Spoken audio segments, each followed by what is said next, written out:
Many years ago, I had a therapist named Sarah who would listen to me go on and on about all the things that I was really anxious about and the bad things that might happen. I did this a lot. And I would talk myself into a scared, trapped place where I felt powerless and incredibly agitated. And then Sarah said, very calmly, "And what else is possible?" And the first time she did it, it really bugged me. I felt like she wasn't even taking me seriously. Like she just thought that I was being ridiculous and that everything I was saying wouldn't happen and I was just being a worrier. So I tried to explain that some of these things really could happen and that would be really bad. And Sarah said, "Right. And what else is possible?" And I thought, all right, I see what she's doing here. She's like pointing out that I don't really know what's going to happen. Maybe they won't happen. So, I mean, that's valid. I don't really know. And she said, "Poppy, I'm actually asking you this. If you're going to imagine what could happen, why are you only imagining the worst stuff? What else could actually happen?" And it just felt impossible to think of something good that would happen with whatever the thing was that I was talking about, And then saying something out loud just made me feel like I was kind of a sucker. But as I very slowly tried to really think of some not completely terrible thing that could happen, there was just this little shift. And I felt a little hopeful. And that gave me pause. And during that pause, I could feel my breathing slow down and my stomach loosen a little. And it was like I felt the glimmer of possibility. I am really good at seeing the problems and the heaviness of things. It's pretty automatic. So I really need possibilities. For me, these moments of letting myself see or feel a glimmer of something, those moments are totally crucial. Supposedly our brains are wired to pay more attention to negative things than positive ones. It's a survival thing. But hope is also a survival thing.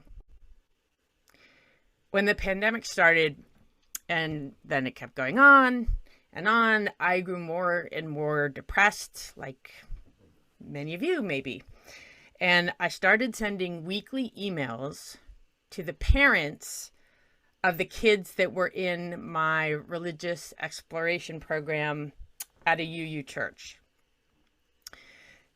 And the email started out with stuff like, "This is really hard, but you have done hard things and you can do this," kind of emails, which didn't feel totally authentic because I was not really sure that I really could do this, like whatever this was going to be. So then it kind of moved to, we're in this together. You're not alone. Emails, which felt a little more true, but it was still kind of a reach because I felt pretty alone. Even though I was living with my family, just in some ways it still was really lonely. And then one day, at this point, it was probably several months into the pandemic, I sat down at my computer in my cramped basement storage room home office, starting to write my weekly parent email. And I sat there and I sat there and I had nothing. I had no more hopeful words to offer. But, by this point, I'd been sending this thing every week. So I felt like if I skipped a week, that would be weird. And I felt like I had to send something. So I sent a video that I had seen that morning of 3 sisters in Amsterdam doing really cool dancing to a James Brown song. It had made me smile. So I just sent it. I don't remember if I even wrote anything.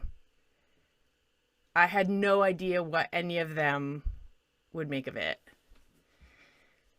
And I got more responses from that video email than all of the other emails I had sent. I had sent emails, where I poured my heart out trying to say these sympathetic, empathetic things, and nobody responded, which I got.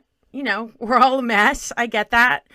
So that was just crazy how many people responded to it. And they said, thanks. This is just what we needed. So my parent emails changed from that point on.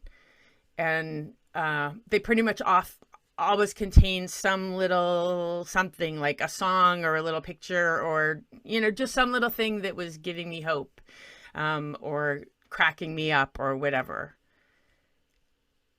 And I forget that when things are the hardest, that is when I really need just like little joy things the most. When my dad was in the ER last year, maybe dying, the most useful communication that anyone sent me that whole time was not a serious one with sympathetic words, although those really meant a lot.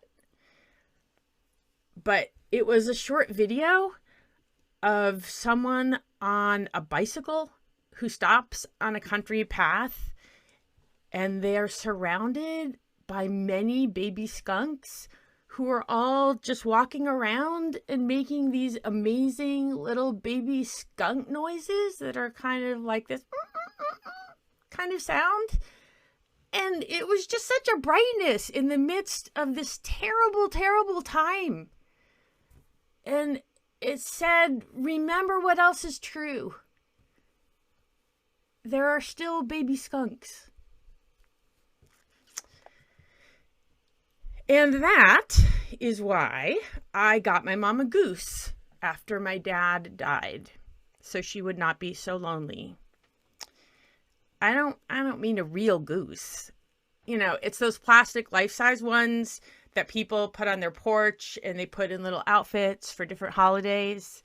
It was a ridiculous thing at a pretty brutal time for Mom and me. But I got joy out of getting the goose and then going to a thrift store and looking at baby clothes and picking out this tiny little jacket and making sure it would fit it. And then I got joy out of my mom's response to this thing, because who expects a goose? And now it's in her living room. And whenever I go over, I see it, and she has added some stuff to it, garlands, and somehow she found some little hat that fits it. I don't know where that came from.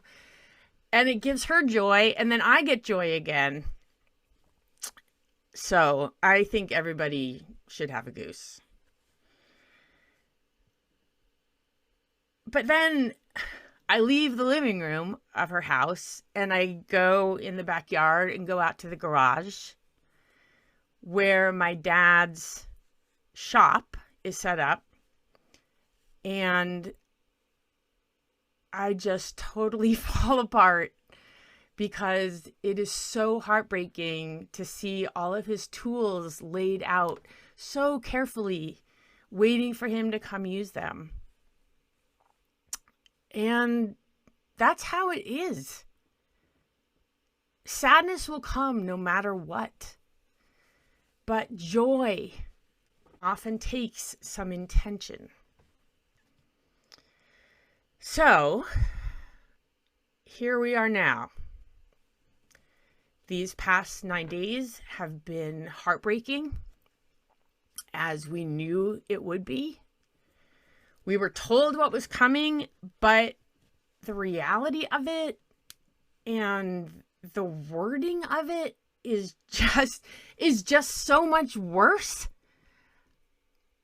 And I can feel myself being pulled toward what I did the last time this all happened, where I spent weeks just endlessly reading about executive orders and freaking out and not getting enough sleep because I was freaking out so much and staying up late reading this stuff.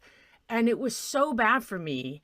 I just kept reading stuff that made me feel trapped and totally powerless.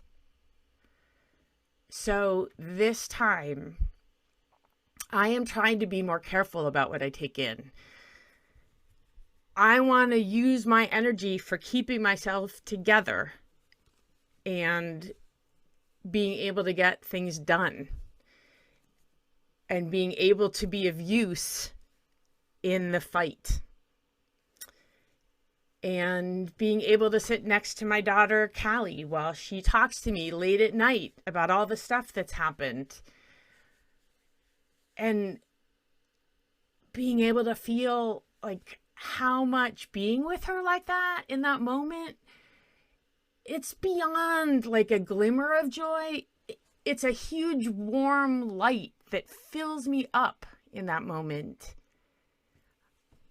I need the glimmers and the lights and the dancing and the songs to survive, truly.